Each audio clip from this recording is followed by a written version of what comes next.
Hello everyone, આજે ફરીથી હું એક મારી નવી રેસીપી લઈને તમારી સાથે આવી ગઈ છું. તો આજે આપણે બનાવીશું દરેક પ્રકારની ચાટમાં ચાલે એવી ચટપટી મીઠી ચટણી. આજે આપણે ખજૂર, આમલી અને ગોળની ચટણી બનાવીશું. આ ચટણી તમે 3 મહિના સુધી સ્ટોર કરી શકો છો ફ્રીજની અંદર.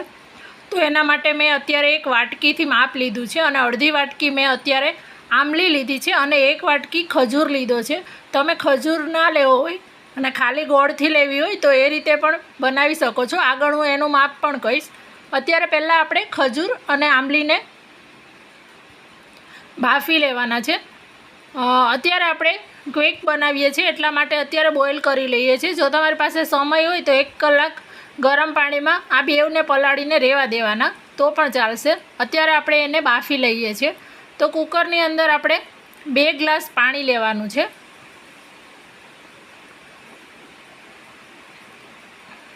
અને આને બાફવા માટે કુકરમાં મૂકી અને 3 વિસલ કરી અને કુકરને ઠંડુ થવા દેવાનું છે. તો આપણે કુકર છે એ બોઇલ થઈ અને ઠંડુ થઈ ગયું છે. હવે આપણે આ બધું જ સરસ મેશ કરવાનું છે. અત્યારે છે આ ગરમ છે એટલા માટે આ રીતે ચમચીથી મેશ કરવાનું છે. હલવાઈ લોકો જે રીતે બહાર બનાવતા હોય છે એ રીતે આજે આપણે ચટણી બનાવીએ છીએ. કારણ કે એ લોકો છે એ મિક્સચરમાં નથી કરતા, કારણ કે આમલીના જે રેસાનો ભાગ હોય છે એ ક્રશ થઈ જશે તો એનો ટેસ્ટ સારો નહીં આવે. અત્યારે આપણે થોડું ઠંડુ પાણી એડ કરીએ છીએ કે જલ્દી આ ઠંડુ થઈ જાય.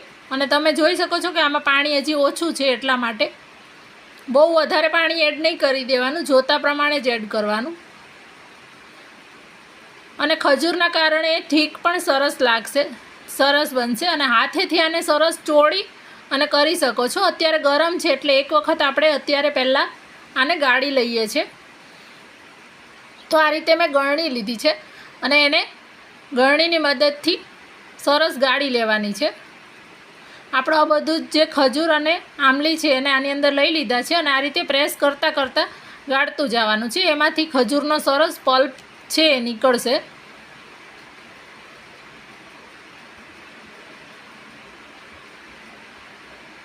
અને આ રીતે પ્રેસ કરી અને આ બધું જ હવે પાછું આપણે કુકરમાં લઈ અને થોડું અડધો ગ્લાસ જેટલું ઠંડુ પાણી લઈ અને હાથેથી ચોળી લીધું છે અને ફરીથી એને પણ ગાળી લીધું છે. અને આ રીતે આ મિશ્રણ તૈયાર થઈ ગયું છે. આપણો બેઝ છે, બેઝ તૈયાર થઈ ગયો છે. હવે એને આપણે ગેસ પર ગરમ થવા માટે મૂકવાનું છે. તો આને સરસ ઉકાળવાનું છે. તો એના માટે અત્યારે આપણે આની અંદર જેટલી આમલી લીધી છે એટલો અત્યારે ગોળ લઈએ છીએ. જો તમારે ખજૂર ના લેવો હોય તો તમારે અડધી વાટકી આમલીની સામે 1.5 વાટકી આપણે ગોળ લઈ લેવાનો. તમને કેટલી ખાટી મીઠી જોઈએ છે, જો તમને વધારે ઓછી લાગે તો તમે ફરીથી 1 ટેબલ સ્પૂન જેટલો ગોળ વધારે એડ કરી શકો છો.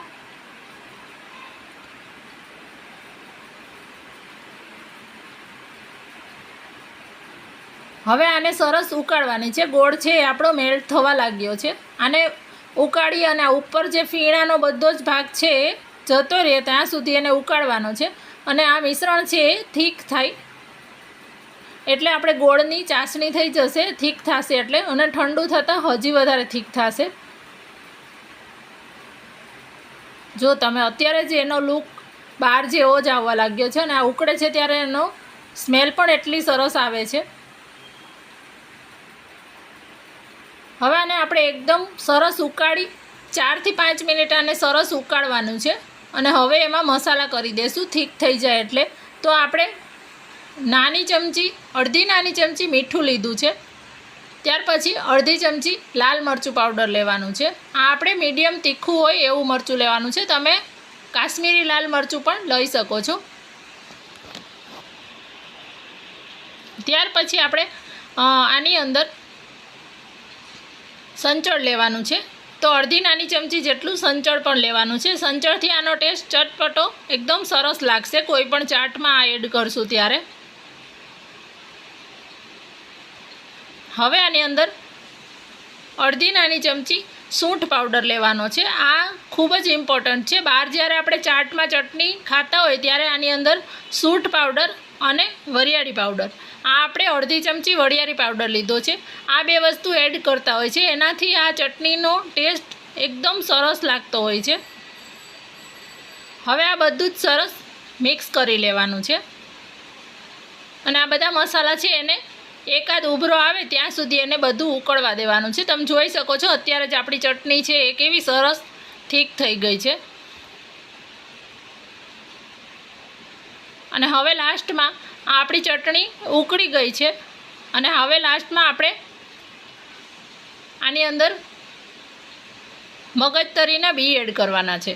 તો મગજતરીના બી છે એને આપણે 1 ચમચી જેટલા મેં મગજતરીના બી લીધા છે અને એને ડ્રાય જ થોડાક રોસ્ટ કરી લીધા છે. થોડા શેકીને લેશું એટલે એના કાચું ટેસ્ટ નહીં આવે અને એડ કરી દેવાના છે. ઓપ્શનલ છે પણ બહાર ચાટમાં હોય છે એટલા માટે સરસ લાગે છે. હવે આપણો ગેસ છે એ બંધ કરી દેવાનો છે અને આ ચટણીને એકદમ ઠંડી થવા દેવાની છે.